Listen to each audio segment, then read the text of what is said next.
সীমান্ত এবং রাজ্যের আভ্যন্তরীণ নিরাপত্তা নিয়ে বিভিন্ন নিরাপত্তা এজেন্সি এবং গোয়েন্দা বাহিনীর আধিকারিকদের নিয়ে ইতিমধ্যে বৈঠক করেছেন মুখ্যমন্ত্রী ডক্টর মানিক সাহা। শনিবার বৈঠকের প্রেক্ষাপট নিয়ে এক প্রশ্নের জবাবে ত্রিপুরা বাংলাদেশ সীমান্তে নিরাপত্তা বৃদ্ধির নির্দেশ দেওয়া হয়েছে নিরাপত্তায় নিযুক্ত এজেন্সিগুলিকে। এক্ষেত্রে কেন্দ্রীয় সরকারের নির্দেশিকা অনুযায়ী চলছে ত্রিপুরা সরকার বলে জানিয়েছেন মুখ্যমন্ত্রী ডক্টর मानिक साहा। फॉर्मली ये लोग आए थे तो पूरा मैंने कोऑर्डिनेशन के लिए मैंने इन लोगों को बताया कि पूरा बॉर्डर जो है थोड़ा सा मैंने ठीक ठाक से बंदोबस्त रहे, यही बस इतना ही इन लोगों को। दूसरे स्टेट में जो एयरपोर्ट है वो बंद किया गया है, हमारे यहाँ इस तरह का कोई सिचुएशन है क्या?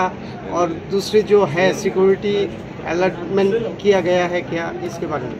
नहीं देखिए, हर चीज़ के मामले में केंद्रीय सरकार माननीय प्रधानमंत्री जी के निर्देश के अनुसार हमारे डिफेंस मिनिस्टर से शुरू करके फिर हमारे एक्सटर्नल मिनिस्टर से शुरू करके सभी ने पूरा किस तरह क्या करना है, पूरा डू और डोंट, ये पूरा हम लोग को निर्देश का यहाँ मिलता रहता है। उस हिसाब से काम चल रहा है।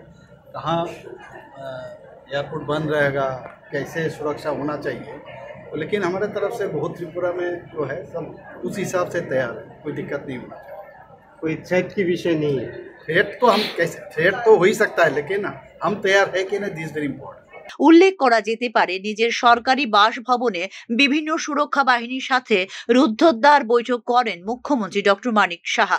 ভারত বাংলাদেশ সীমান্তে আরো বেশি নজরদারি চালানোর জন্য নির্দেশ দেওয়া হয়েছে এই বৈঠকে।